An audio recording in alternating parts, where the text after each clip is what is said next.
So guys, what is a keyword? Let's start with the basics. So a keyword is a phrase, a set of words, or honestly anything that people type into a search engine that gets results. Keywords can be one word, they can be a whole sentence, they can be numbers, currency. They can honestly be anything. Now why are keywords important? There will be some keywords that are gonna be more popular than others, and by popular I mean that there's gonna be a lot of people that will search for the same thing on Google. And if you were to show up for that popular search, that means you could get a lot of people to your website.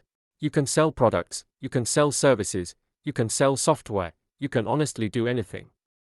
So traffic is business, and we can find business by finding the right keywords.